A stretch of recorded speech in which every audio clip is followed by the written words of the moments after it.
दिनकर के उस गांव से उनकी कुछ निशानी लेकर आए हैं, जो आदरणीय प्रशांत किशोर जी के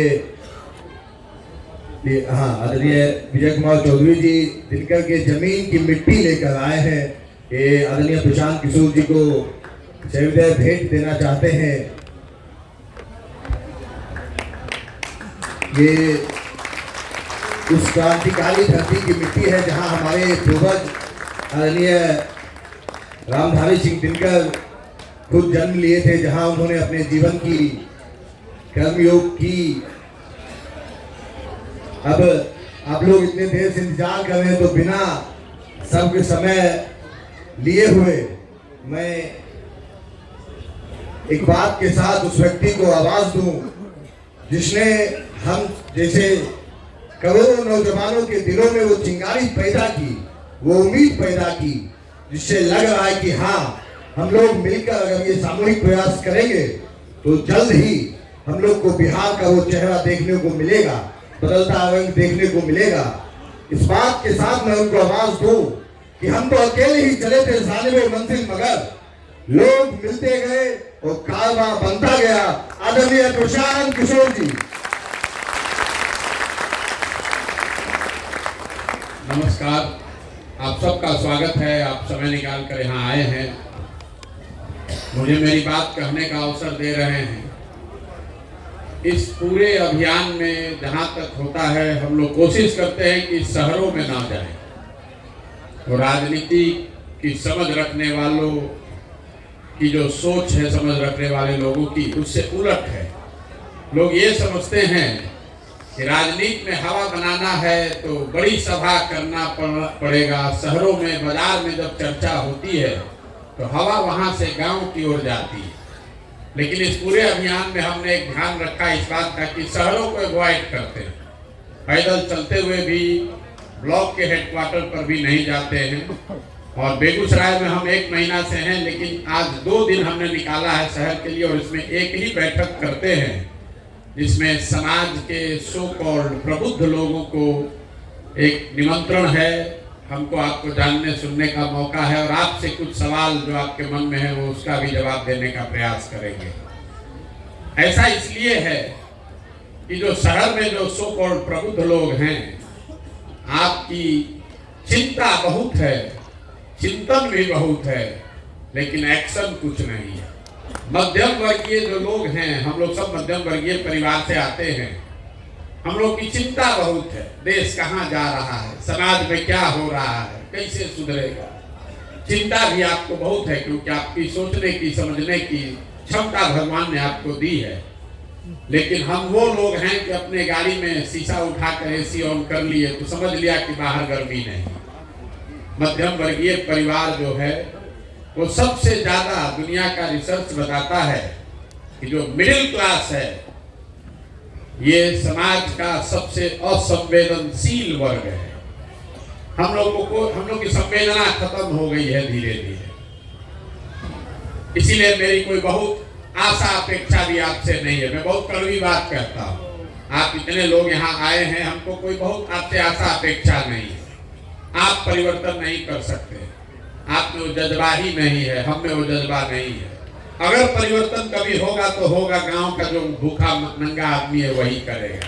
आपको, हमको तो चिंता है, एक दिन जाएंगे आज दुकान बंद हो जाएगा तो आज आमदनी कम हो जाएगा। बहुत लोगों को, हमको, आपको ये भी लगता है कि बिहार में बड़ा भ्रष्टाचार है इसलिए हालत खराब है। लोग हमको भी आकर ज्ञान देते हैं कि इतना जाति है, इतना लोग अब अनपढ़ है, इसीलिए बिहार का दुर्दशा है। हम अभी आप इस बात शाम की चर्चा की शुरुआत एक सवाल से करेंगे जो मैंने पूरे 4500 से ज्यादा गांव में किया है, और आपसे भी ये करेंगे। और आपको 1 मिनट में अभी दिखेगा कि कैसे आपकी सारी विद्वता, आपका ज्ञान, आपका अनुभव बिहार में अनपढ़, गरीब, बेकार समझे जाने वाले लोगों से बिल्कुल अलग नहीं है।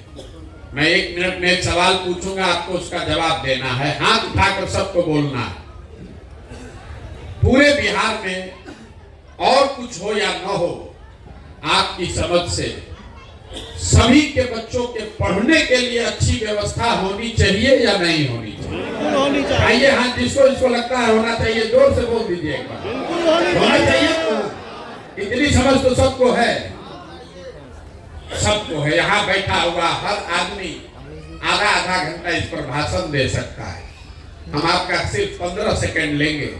अब जरा अपने अपने बच्चों का चेहरा याद कर लीजिए और अपने बच्चों के नाम पर यहाँ बैठे हुए जितने प्रबुद्ध समझदार अनुभवी लोग हैं, अपने बच्चों के नाम पर आप में से जो भी चाहे ये बता दे कि आप में से किसने जीवन में एक बार भी अपने बच्चों के पढ़ाई के लिए वोट दिया है।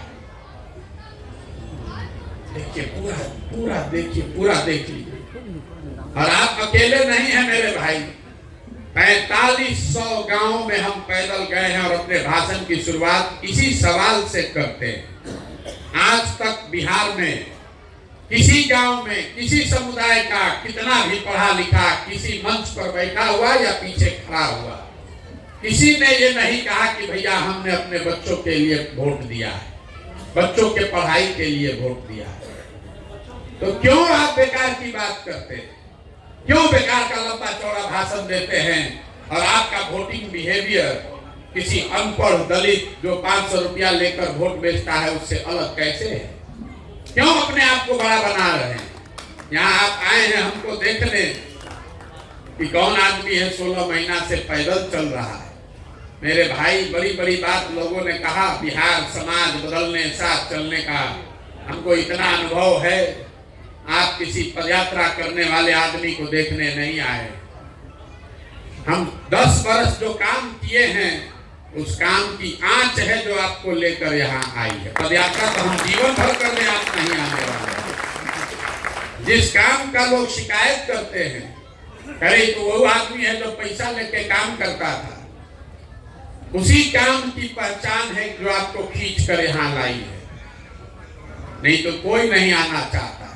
हम जब पैदल चलते हैं तो हम जानते हैं कि लोग बैठा हुआ हम पर हंस रहा है, हमारा घर वाला भी हम पर हंसता है। लोग अरे कितना बढ़िया जिंदगी चल रहा था, चार्टर्ड प्लेन से चल रहे थे, मुख्यमंत्री से नीचे तो किसी से बतियाने का जरूरत नहीं है, कुछ छोड़ के कहां कहां गांव में घूम रहे हो। लोग हंसता है कि देखो क्या इनका दशा हुआ है, घूम रहे से कुछ नहीं होगा। लेकिन जो 10 वर्ष हमने काम किया है तो उसको डर भी है। वो जानता है कि आदमी कितना भी कुछ भी हो बेवकूफ नहीं है तो समझदार। अगर कर रहा है तो कुछ सोच समझ के ही कर रहा होगा। तो जितना राजनीति करने वाला आदमी है वो सोचता है चलो इधर भी वो गमछा डाल दे, पता चला कुछ प्रशांत किशोर बखेड़ा खड़ा किया तो सब जमीन साफ हो जाए। इसीलिए आता है मुखिया, सरपंच, प्रमुख, जिला पार्षद, भैया आप ही के साथ है, आप ही से बिहार सुधरे। हम जान रहे हैं कि उसको कुछ ये सोच नहीं, खाली विशुद्ध तौर पर गमछा रखने आया। जितना दल का नेता है, आपका सांसद विधायक इतना जो बड़ा नेता बनता है, जब हम जाते हैं उसके विधानसभा में मैसेज भेजता है, प्रधान जी कोई दिक्कत होगा तो बताइएगा, हम आपके साथ। बताइए, सांसद है दूसरे पार्टी से, मैसेज हमको भेज रहा है। कहीं प्रशांत किशोर ये ना कह दे कि सब छोड़ो बेगूसराय में तो लड़बे करेंगे, आपका तो खटिया खड़ा हो जाएगा। नेता सब बहुत समझदार लोग हैं, तभी तो इतना लोग को एक साथ मूर्ख बना रहा है। तो ये हमारे चलने की पवित्रता की ताकत नहीं है।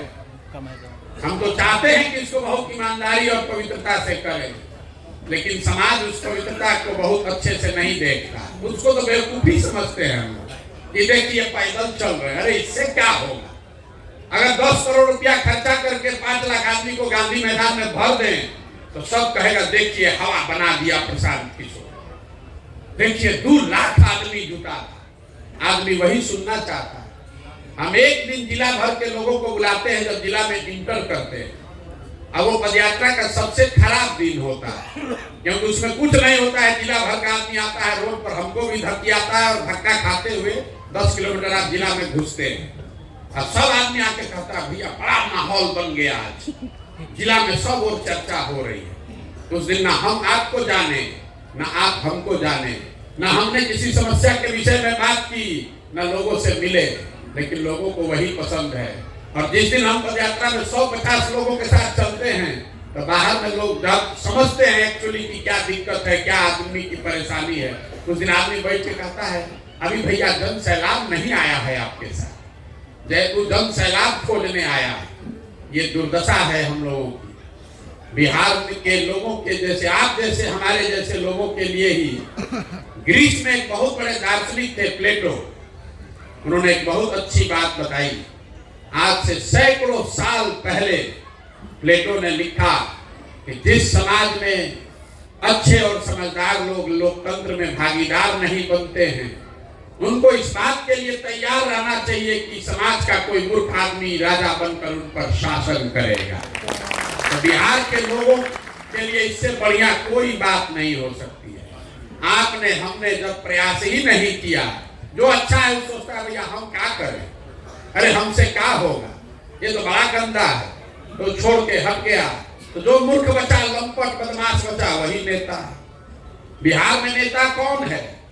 जो शर्ट के ऊपर गंजी पहन ले वो नेता है। जिसको भाषा का, विषय का ज्ञान न हो वो नेता है। जो बदमाश हो, 4 गो राइफल बंदूक लेके चलता है, उसी को हम लोग, आप लोग कहते हैं कि जमीनी नेता है, बहुत मजबूत है। कोई पढ़ा लिखा आदमी सज्जन खड़ा हो जाए, हम लोग घर में बैठ के हंसते हैं, अरे नहीं चलेंगे। आदमी कहता ना, आदमी तो अच्छा ही चलेगा नहीं। कल डॉक्टर साहब हमसे मिले तो एक सभा में बोले कि हमको कोई राजनीतिक सहूर नहीं है। तो हमने इनसे आग्रह किया कि साहब हमारा प्रयास यही है कि उन लोगों को ढूंढे जिनको राजनीतिक सहूर नहीं है। अगर सहूर होगा तब तो आप भी नीतीश कुमार हो जाएंगे, उनसे बढ़िया राजनीतिक सहूर किसी को नहीं है। नीतीश कुमार का राजनीतिक सहूर कितना बढ़िया है। सब आदमी को लोग कहता है नीतीश कुमार को पलटू राम। हम आपको कह रहे हैं नीतीश कुमार पलटू राम नहीं है, ये उनकी खूबी नहीं है। उनकी खूबी ये है कि पूरे बिहार को पलटू राम बना दिया। तो अपने पलटू राम नहीं तो मालूम है, लेकिन आज नरेंद्र मोदी और अमित शाह भी पलटू राम बन गए। ये नीतीश कुमार की इच्छा का ताकत है। जितने कार्यकर्ता भाजपा के हैं, समर्थक मोदी के भक्त लोग, आप लोग सब रातों रात पलटने के लिए मजबूर हैं। अब नीतीश कुमार को विकास का पूर्वाधार मानने के लिए आप मजबूर हैं। कल तक बेचारा आरजेडी का समर्थक वर्ग नीतीश बाबू को देश का भविष्य बता रहा था। ये नीतीश की ताकत है कि अब सब आरजेडी के आदमी को कल से शराब में माफिया दिखने लगेगा, बालू में हेरा फेरी समझ में आने लगेगा। ये आदमी खुद नहीं पलट रहे, पलटने वाले तो देश में बहुत नेता है। ये एकमात्र नेता है जिसने पूरे बिहार को पलटना सिखा दिया। ये दुर्दशा है हम लोगों का, इसलिए ये प्रयास कर रहे हैं। हम भी इसके दोषी हैं।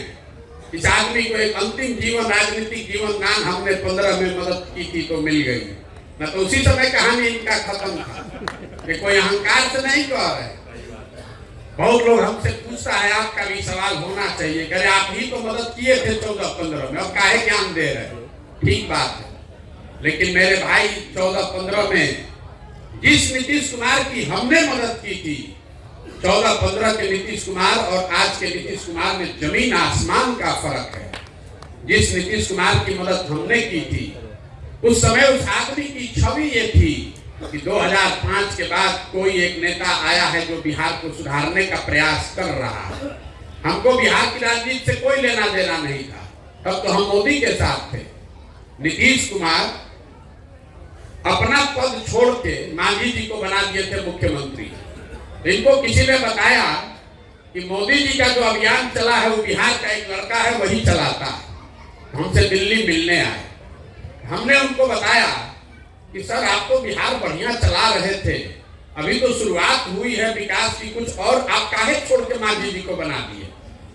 तो कहा उन्होंने कि हम तो लोकसभा में हमको जनता ने हरा दिया, अब हम किस मुंह से रहते उस पद पर। तो हमने कहा सर लोकसभा में हराया है, आपको तो हराया नहीं है, और लोकतंत्र में आपको अधिकार ये जनता ने थोड़े दिया है कि आपको चुना था, आप अपने ड्राइवर को बना दीजिए, जिसको माने उसको बना दीजिए।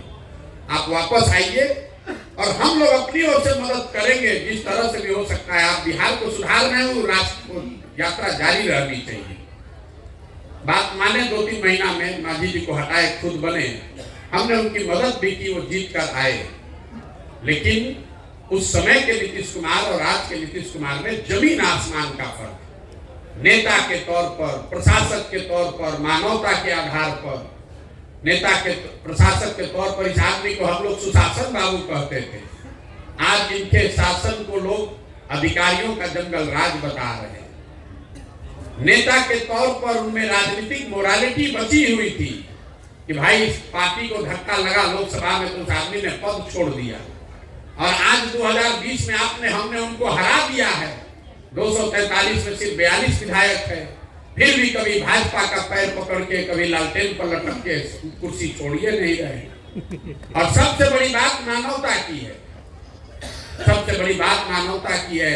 जिस नीतीश कुमार की हमने मदद की थी, आप में से कुछ लोगों को पता होगा, याद होगा, जब वाजपेयी जी प्रधानमंत्री थे, गैसल असम में एक रेल दुर्घटना हुई थी। उस समय नीतीश कुमार रेल मंत्री थे। कोई 200 लोगों की मृत्यु हुई उस रेल दुर्घटना में, तो नीतीश बाबू ने अपने पद से इस्तीफा दे दिया। वाजपेयी जी ने जब इस्तीफा नहीं स्वीकार किया तो नीतीश जी ने कहा कि अगर हमारे कुर्सी पर रहते हुए 200 लोगों की मृत्यु हो गई तो हम कैसे बैठेंगे उस कुर्सी पर। आज वही नीतीश कुमार है। हमने देखा कोरोना के दौरान में हजारों लोगों की दुखद मृत्यु हो गई, पूरे देश में संकट आया, लेकिन जितना संकट बिहार के बच्चों पर आया उतना कहीं नहीं, किसी को नहीं आया। 1 लाख से ज्यादा बच्चे घरों से निकाल दिए गए, लोग पैदल चल के आया। ये आदमी 1 महीना घर से बाहर नहीं निकला, 2 बस का व्यवस्था तक नहीं किया। इस नीतीश कुमार का विरोध कर रहे हैं। लेकिन बात नीतीश की करने के लिए हम नहीं खड़े हुए हैं आपसे। लोग कहता है भैया उनका पहले मदद किए थे, उनका मदद किए थे। मेरे भाई, लोकतंत्र में वोट और भरोसा 5 वर्ष के लिए है। संविधान बनाने वालों ने बहुत सोच समझ के 5 वर्ष का नियम बनाया है, सिर्फ देश में नहीं पूरे दुनिया में। ऐसा क्यों है कि 5 वर्ष पर चुनाव होता है? 10 वर्ष पर भी हो सकता था। ये इसलिए है कि जिस नेता पर, दल पर, विचारधारा पर, झंडे पर आपका भरोसा है, आप उसके साथ खड़ा होइए, उसको वोट दीजिए, उसकी मदद कीजिए। लेकिन वो वोट, वो भरोसा 5 वर्ष के लिए है, जीवन भर की बंधुआ मजदूरी नहीं है। बिहार की परेशानी का कारण यह है कि हम लोग राजनीतिक बंधुआ मजदूर बन गए हैं। कोई जात के नाम पर लालू जी का बंधुआ मजदूर है, कोई धर्म के नाम पर मोदी जी का बंधुआ मजदूर है, कोई लालू जी के डर से भाजपा का झंडा उठा के घूम रहा है, और कोई भाजपा के डर से लालू जी का बंधुआ मजदूर बन गया है। कोई अपने और अपने बच्चों के लिए वोटें नहीं कर रहा है बिहार। तो आखिर स्थिति सुधरेगी कैसे? इसीलिए ये अभियान चला रहे हैं, गांव गांव जाकर लोगों को हाथ जोड़ रहे हैं, एक ही संदेश दे रहे हैं कि भाई एक बार हमारी बात मानो, एक बार हमारी बात मानो, और एक बार देश की चिंता छोड़ दो, राज्य की चिंता छोड़ो, जाति की चिंता छोड़ो, मोदी लालू नीतीश को छोड़ो, प्रशांत किशोर को छोड़ो, एक बार अपने बच्चों के लिए वोट दो, अपने बच्चों के लिए वोट दो। कितना यहाँ जितने लोग बैठे, आप सब ज्यादातर लोग मोदी जी के भक्त हैं, सब भाजपा के वोटर हैं यहाँ, हमको पता है, बहुत लोग हैं। चिंता मत कीजिए, अरे हैं भी तो कोई खराबी नहीं है। अरे हम लोग खुदे दिए हैं वोट भाजपा को, अरे हम तो खुदे मोदी जी का झंडा उठाकर घूमे हैं 14 में, इसमें शर्म की क्या बात है? ठीक है, आप हमसे अच्छे हैं, आप घूम सकते हैं, आप प्रोफेशनल हैं, घूम सकते हैं जी, सारा लोग प्रोफेशनल नहीं होता जी। इसीलिए हम प्रोफेशनल हैं तो कम से कम अपने बच्चे की चिंता कर रहे हैं। जो विचारधारा के गुलाम हैं वो अपने बच्चों को भी गुलाम बनाकर जी रहे हैं। हम ऐसे विचारधारा के गुलाम नहीं हैं, हम विचारधारा के पक्ष के लोग हैं। विचारधारा के नाम पर अंधभक्ति करने वालों के घोर विरोधी। मानव सभ्यता के इतिहास में विचारधारा का जाल फैलाने वाले लोग, जितने पूरे मानव सभ्यता के इतिहास में जितने बड़े क्राइम किए गए हैं वो सब विचारधारा के नाम पर किए गए हैं। और जो विचारधारा का नेता होता है वो यही सोचता है कि विचारधारा के नाम पर सब लोग हमारा भक्त बना रहे। आप कम्युनिस्ट को मानने वाले हैं तो कम्युनिस्ट वाला क्यूबा से मंगा कर सिगार पिएगा और सोचेगा कि सब आदमी नंगा घूमता रहे विचारधारा के नाम। आप भाजपा के विचारधारा को मानने वाले हैं तो आपका नेता ये सोचता है कि किसी गरीब को अगर रोड पर मार दिया जा रहा है तो आवाज मत उठाओ क्योंकि वो मुस्लिम है। अगर आप कांग्रेस के विचारधारा के हैं तो आप यहाँ लालू और आप मिलकर लूट रहे हैं तो आपका नेता कहेगा विचारधारा के मानने वाले हो इसलिए विरोध मत करो, हम उस विचारधारा के मानने वाले नहीं हैं। और आप जितना ही आप देश में विचारधारा का बात करने वाला है, एक बार आपको आग्रह करूंगा जाकर गांधी को पढ़िए, गांधी को जाकर पढ़िए। गांधी ने कहा वेजिटेरियन बनिए, उस हिसाब से तो आरएसएस के विचारधारा के करीब थे।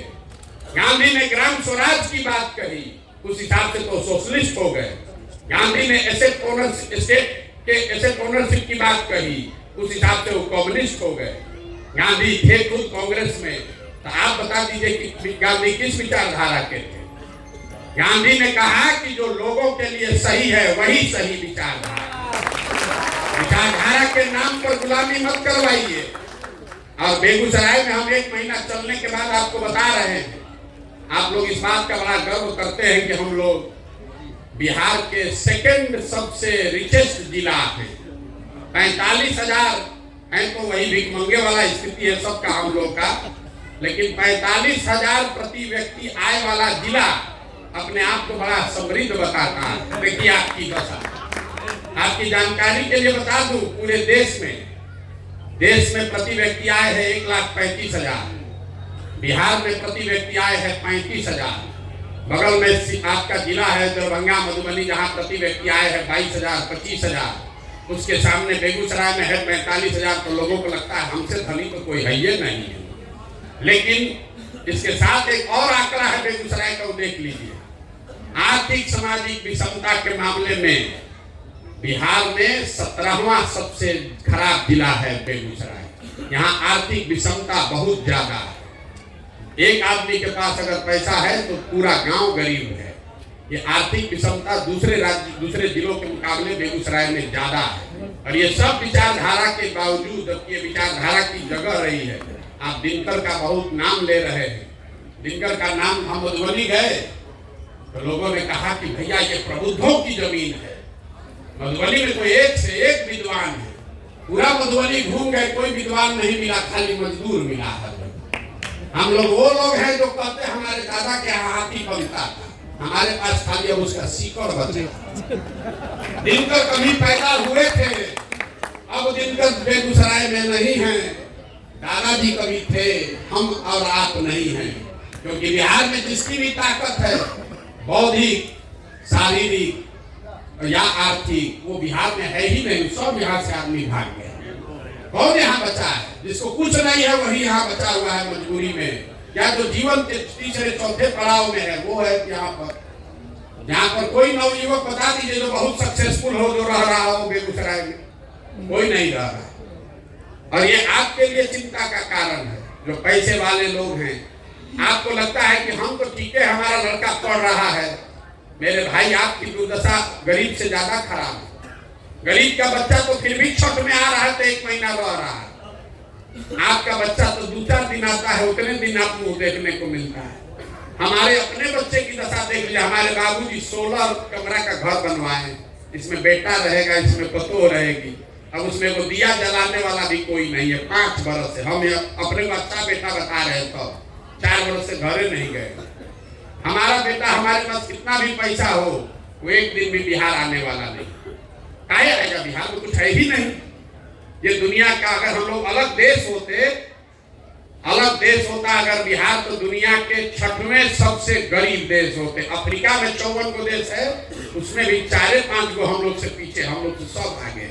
बिहार में ये दुर्दशा। लोग कहता है बेगूसराय में बड़ा धनी लोग रहते हैं, यही तो दुर्दशा है यहाँ। तो ये प्रयास कर रहे हैं लोग, हमको बता रहा है क्यों कर रहे हैं प्रयास। इसलिए नहीं कर रहे हैं कि हम कोई आपसे बेहतर है, इसलिए कर रहे हैं कि अगर ऊपर वाले ने हमें शक्ति, बुद्धि, क्षमता दी है, अगर हमारा हिम्मत नहीं पड़ेगा तो बिहार में किसका हिम्मत पड़ेगा। इसलिए कर रहे हैं। आपको सुनना है, मत सुनना है, मत सुनिए।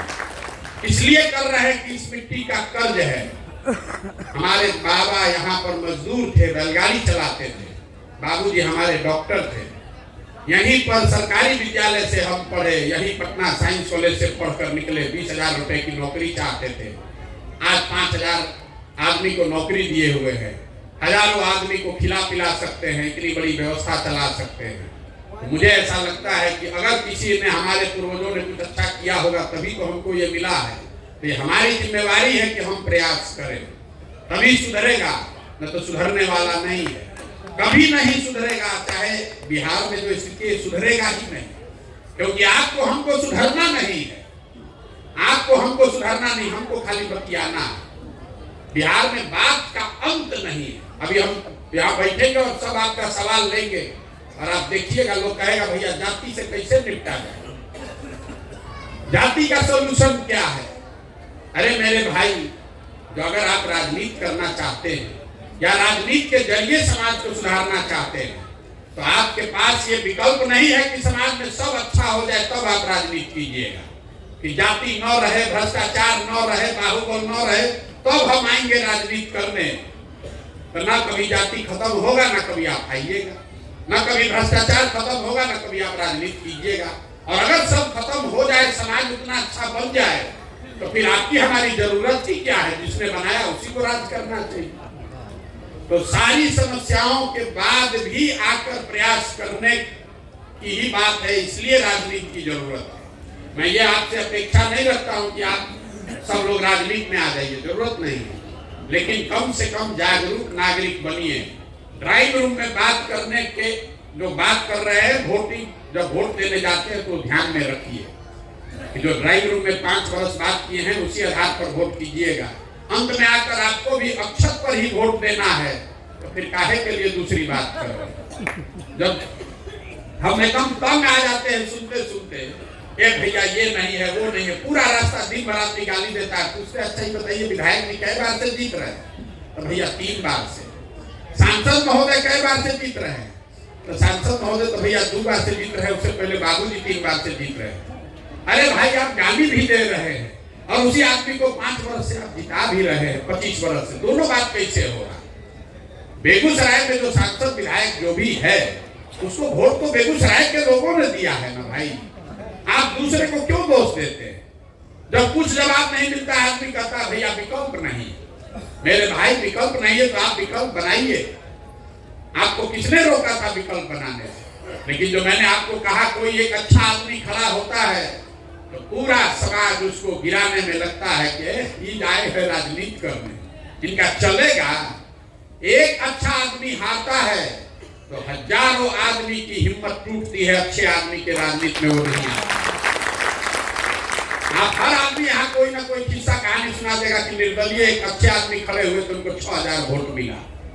एक आदमी जब हारता है, सैकड़ों आदमी की हिम्मत टूटती है। इसलिए हम सिर्फ इतना ही मेरा योगदान है कि उन सब अच्छे आदमियों को हम हिम्मत दे रहे हैं कि आपको राजनीतिक शऊर नहीं है तो कोई बात नहीं है, आपके पास साधन व्यवस्था नहीं है तो कोई बात नहीं है, जाति और समाज का समझ नहीं है तो कोई बात नहीं है। अगर आप समाज को सुधारने के लिए, बिहार के लिए कुछ करना चाहते हैं तो सब चिंता अपने भाई, अपने बेटे प्रशांत किशोर पर दीजिए और आइए, आप सामने आइए, हम लड़ाकर आपको जिताएंगे। आप खड़ा तो होइए, आप खड़ा भी नहीं होइएगा तो जीतिएगा कैसे? खड़ा होइए। पैसे का, जाति का गुना गणित को हम पर छोड़ दीजिए। जिसको आप बहुत बड़ा नेता मानते हैं, उसका भी गाली फंसता है तो हमसे सलाह लेता है। आप आइए तो सही भाई, आएगा ही नहीं, बैठा हुआ है, सोच रहा है पहले सुधर जाए तब आएंगे। सब लोग बैठ के सोच रहा है प्रशांत किशोर का अच्छा देखते हैं जब चुनाव में क्या हो रहा है। अरे जब हो जाएगा तो तुम क्या करोगे भाई? इसमें अगर आप इसको देख रहे हैं, सोच रहे हैं, तो सिर्फ देखते मत रहिए। आपके पैसे की हमें जरूरत नहीं है, भगवान की दया से आपके पुरुषार्थ की जरूरत नहीं है, आपके जज्बे की जरूरत है, आपके आशीर्वाद की जरूरत है और आपके एक ईमानदार साथ की जरूरत है। आप लोग इसमें जुड़िए। नहीं जुड़िएगा तो आपके आने वाली पीढ़ी, आप बेगूसराय के हैं कि मधुबनी के, आप कुशवाहा हैं कि पंडित हैं कि दलित हैं कि मुसलमान हैं, बाहर जाने के बाद सबको बिहारी कहकर ही लज्जित होना पड़ता है, सबको बिहारी बनकर लज्जित होना पड़ता है। आप आपको भी, हमको भी, सबको बिहारी कहने में शर्म आता है, और उसके लिए सिर्फ और सिर्फ हम लोग दोषी हैं, कोई दूसरा दोषी नहीं है। यहाँ के लोग दोषी हैं, आप और हम दोषी हैं, कोई नेता दोषी नहीं है। ये भ्रम मत फैलाइए। नरेंद्र मोदी, हम अक्सर कहते हैं, मोदी जी देश के प्रधानमंत्री हैं। मोदी जी गुजरात के भी प्रधानमंत्री हैं और बिहार के भी प्रधानमंत्री हैं। गुजरात से उनको 26 MP जीत के गया है, हम लोग 39 MP जिता कर भेजे। उस नजरिए से बिहार उनके लिए ज्यादा महत्वपूर्ण है। लेकिन गुजरात में मोदी जी हर 5वें दिन जाते हैं, हर कुछ कोई ना कोई काम हो रहा है, सैकड़ों हजारों करोड़ रुपया का इन्वेस्टमेंट हो रहा है, 1 लाख करोड़ का बुलेट ट्रेन बनाया जा रहा है, 1 लाख करोड़ का बुलेट ट्रेन बनाया जा रहा है। बिहार में आज तक मोदी जी ने, आप सब प्रबुद्ध लोग हैं, आज तक मोदी जी ने बिहार के विकास के लिए एक बैठक नहीं किया, एक बैठक, काम नहीं, एक बैठक नहीं किया। अगर आप हमको खबर दिखा दीजिए कि आज मोदी जी ने दिल्ली में बिहार के विकास के लिए बैठक बुलाई है, हम आपको वादा कर रहे हैं कल से हम मोदी जी का झंडा लेकर फिर से चलेंगे। जिस आदमी ने 10 वर्ष में आपके हमारे बच्चों के लिए 1 घंटा नहीं निकाला, कल अभी वोट होगा, इसी बेगूसराय की एक जनता जाकर मोदी जी के नाम पर वोट देगी, तो आपका हमारा बच्चा गुजरात जामनगर में जाकर मजदूरी नहीं करेगा, तो बेगूसराय में फैक्ट्री का मालिक बनेगा। हम लोग का तो यही दुर्दशा है। अरे हम तो गांव गांव घूम कर कह रहे हैं कि आपको जिसको वोट देना है दीजिए, जात वाले को ही दीजिए, लेकिन मुफ्त में क्यों दे रहे हो भाई? आप डॉक्टर हैं, आपके जात वाला आपके पास आता है, उससे फीस लेते हैं कि नहीं लेते? आप किसान हैं, अपना धान गेहूं अपने जात वाले को बेचते हैं, तो धान मुफ्त में नहीं ना देते हैं? दूध सब्जी कपड़ा बेचते हैं तो उससे पैसा लेते हैं ना, 2 रुपया डिस्काउंट ज्यादा देते होंगे कि मेरा जात वाला है। तो वोट मुफ्त में क्यों दे रहे हो अपने जात वाले को? दो अपने जात वाले को, लेकिन अपने बच्चों के लिए रोजगार, पढ़ाई तो मांगो भाई। इतना अकील नहीं है तो तुम नहीं भोगोगे तो कौन भोगेगा? लाखों रुपए का वोट लोग अपने जात के नाम को मुफ्ते में दे रहा, और फिर 5 वर्ष बैठ के रोता है कि भैया बड़ा गरीबी है, बड़ा भ्रष्टाचार है। तो विकल्प बनाना है तो आपको हमको लगना पड़ेगा। ये व्यवस्था दल नहीं है, ये प्रयास है कि बिहार में हर वो आदमी जो नया विकल्प, नया दल बनाना चाहता है, उसको साथ में लिया जाए, उसको साथ में लेकर चला जाए, ताकि कल होकर आपको अच्छे नेता और अच्छे दल के अभाव में, मजबूरी में किसी को वोट न देना पड़े। और इसी प्रयास में लगे हुए हैं। 16 महीना लगा है। एक चीज मैं आपको कह सकता हूं कि चाहे 16 महीना लगे या 16 बरिस लग जाए, एक बार जब सोच कर आ गए और इस काम को ठान लिया, तो दुनिया में कोई आदमी पीछे नहीं धकेल सकता। इसको किए बगैर मानेंगे नहीं, चाहे जितना बरस लग जाए, जितना महीना लग जाए, जितना काम करना पड़े। ये सोच समझ कर आए हैं। और एक अंतिम बात, जितना लोग को लग रहा है तो बढ़िया बढ़िया बतिया रहे हैं, होगा क्या, देखा जाए क्या होता है। आपको एक चीज बता दें, आप हमको इतना गहराई से नहीं जानते। हम उन लोगों में से नहीं हैं जो ऐसे इमोशनल होकर काम ठान लेता है। भोजपुरी में हम लोग का एक कहावत है, बज के बुझना और बूझ के बजना। बहुत लोग हैं पहले बज जाता है, फिर बुझने लगता है कि इसमें क्या दिक्कत है। हम दूसरे कैटेगरी वाले। अगर यहाँ आए हैं, बिहार में लड़ाई ठाने हैं, तो सोच समझ कर आए हैं कि इसको करने के लिए कितनी मेहनत करनी पड़ेगी, कैसी व्यवस्था बनानी पड़ेगी, कितना पसीना बहाना पड़ेगा, कितना संसाधन लगाना पड़ेगा। और वो सब सोच समझ कर ये जीवन में निर्णय लिया है कि इसको करना ही है, चाहे जो भी करना पड़ेगा। और अपने जीवन काल में इसको करके आपको दिखाएंगे। आपको तय करना, आपको मन है इसमें जुड़िए, और न मन है तो जिसका झंडा उठाकर घूम रहे घूमते रहेंगे। अब आप लोगों के जो सवाल है, आप सवाल कीजिए, आपकी स्वतंत्रता है। आपके पास 2 घंटा भी समय है। आपको हड़बड़ी होगी, हम तो यही रहते हैं, आप जितना चाहे सवाल कर सकते हैं। कटु से कटु सवाल करने के लिए आप स्वतंत्र हैं।